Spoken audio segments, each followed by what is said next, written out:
wabarakatuh, ayah bunda di luar sana. Dengan saya Mega Arsita, sedikit akan berbagi bersama ayah bunda bagaimana cara mendiagnosis kesulitan belajar pada anak.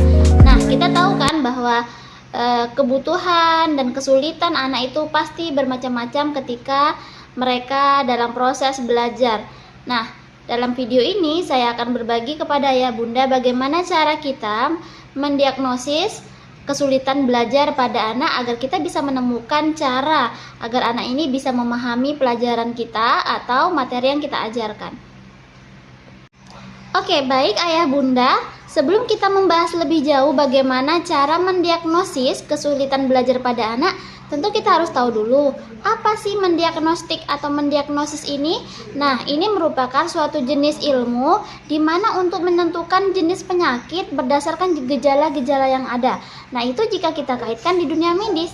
Tapi ketika kita terjun ke dunia pendidikan, berarti seorang guru bertindak sebagai seseorang yang sedang melihat gejala-gejala yang ada pada siswa atau penyebab yang ada, sehingga siswa kita bisa mengetahui apa penyebab siswa ini atau siswa kita mengalami kesulitan belajar. Nah, penting bagi seorang guru mengetahui teknik-teknik bagaimana cara mendiagnosis kesulitan belajar pada siswa. Oke, setelah kita memahami arti dari mendiagnosis, kita pelajari dulu apa arti kesulitan belajar atau makna kesulitan belajar. Secara harfiah, kesulitan belajar didefinisikan sebagai rendahnya kemampuan seorang anak jika dibandingkan atau dirata-ratakan dengan kemampuan anak yang lain. Nah, kesulitan belajar pada anak tentu beraneka ragam, entah itu dipengaruhi oleh usia, lingkungan, sosial, dan banyak jenis yang lainnya. Baik, dari penjelasan di atas dapat kita simpulkan bahwa diagnosis kesulitan belajar merupakan proses menentukan penyebab kesulitan yang terjadi pada siswa dengan melihat gejala-gejala yang nampak atau menganalisis gejala-gejala yang menyebabkan kesulitan belajar pada anak.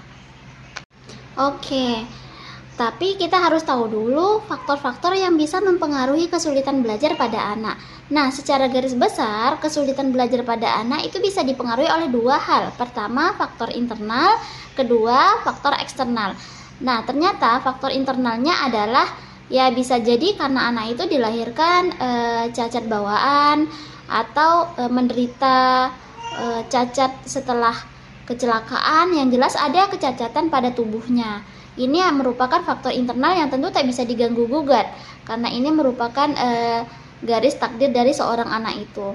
Nah, kemudian ada juga yang disebabkan karena psikis seperti bakat, minat, motivasi, dan kesehatan mental. Sedangkan faktor eksternalnya bisa disebabkan oleh keluarga, yaitu cara orang tua mendidik, hubungan anak ini dengan orang tuanya, kemudian bagaimana orang tua ini memberi contoh terhadap anaknya, dan berbagai macam hal yang ditunjukkan oleh keluarga sehingga mempengaruhi pola belajar anak itu sendiri, bahkan pola sikap anak itu. Nah, ini merupakan faktor eksternal yang tentu ini dibentuk di rumah anak itu sendiri. Dalam hal ini tentu orang tua menjadi seseorang yang berperan terhadap faktor eksternal ini. Nah, setelah orang tua sebagai yang paling berpengaruh terhadap faktor eksternal, ternyata ada guru. Guru juga terlibat dalam mempengaruhi kesulitan belajar pada anak. Kenapa? Bisa saja karena guru yang tidak berkualitas, hubungan guru dan murid yang tidak baik, kemudian kecakapan guru dalam mengajar, bahkan kecakapan guru dalam menerapkan pembelajaran, entah itu menggunakan media, metode, dan sebagainya. Nah, guru menjadi nomor 2 penyebab kesulitan belajar pada anak setelah orang tua. Karena biasanya rutinitas anak di usia belajar ya ketika di rumah, kemudian di sekolah, kemudian lingkungan bermain. Nah, sebagai seorang guru tentu kita harus bisa memperbaiki ini. Bisa kita menjadi seorang guru teladan, guru yang berkualitas, dan tentu kita harus terus memperbaiki hubungan kita terhadap siswa agar faktor eksternal ini tidak begitu berpengaruh terhadap kesulitan belajar pada anak. Selain guru, Ada juga faktor kurikulum, kemudian faktor disiplin di sekolah itu, apakah sekolah itu menerapkan kedisiplinan yang baik atau tidak. Kemudian ada faktor-faktor lingkungan, faktor teman sejawat, dan sejenisnya. Tentu hal ini bisa mempengaruhi kesulitan belajar pada anak.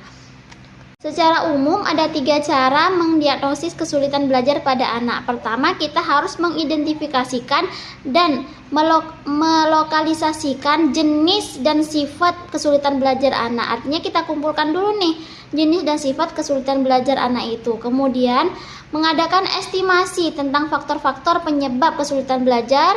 Yang ketiga, tentu kita harus melibatkan para psikolog sebagai seseorang yang membantu melakukan terapi agar anak ini sembuh dari kesulitan belajarnya.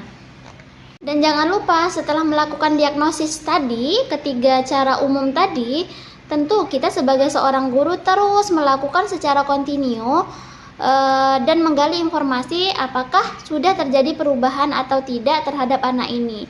Jadi mendiagnosis kesulitan belajar tidak boleh terhenti dalam waktu singkat, tapi terus dicek apakah sudah ada perubahan atau tidak. Kembali lagi pada kesulitan belajar pada anak.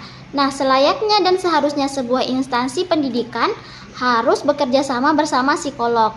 Hal ini pasti bertujuan agar seorang guru tidak merasa lagi was-was kenapa seorang anak tidak mengerti pelajarannya, atau kenapa seorang anak ini sangat pintar dalam pelajarannya.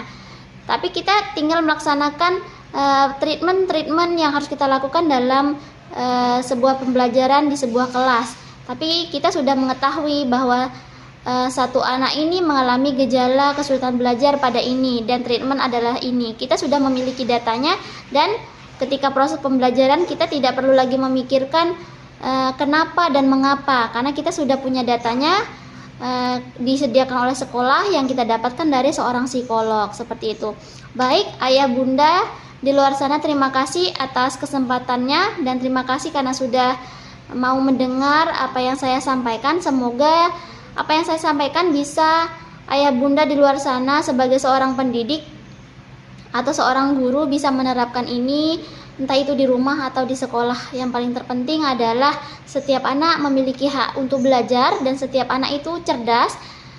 Hanya saja ada beberapa masalah yang mereka harus hadapi dan insya Allah mereka pasti sembuh dari kesulitan-kesulitan belajar yang mereka alami. Terima kasih. Assalamualaikum warahmatullahi wabarakatuh.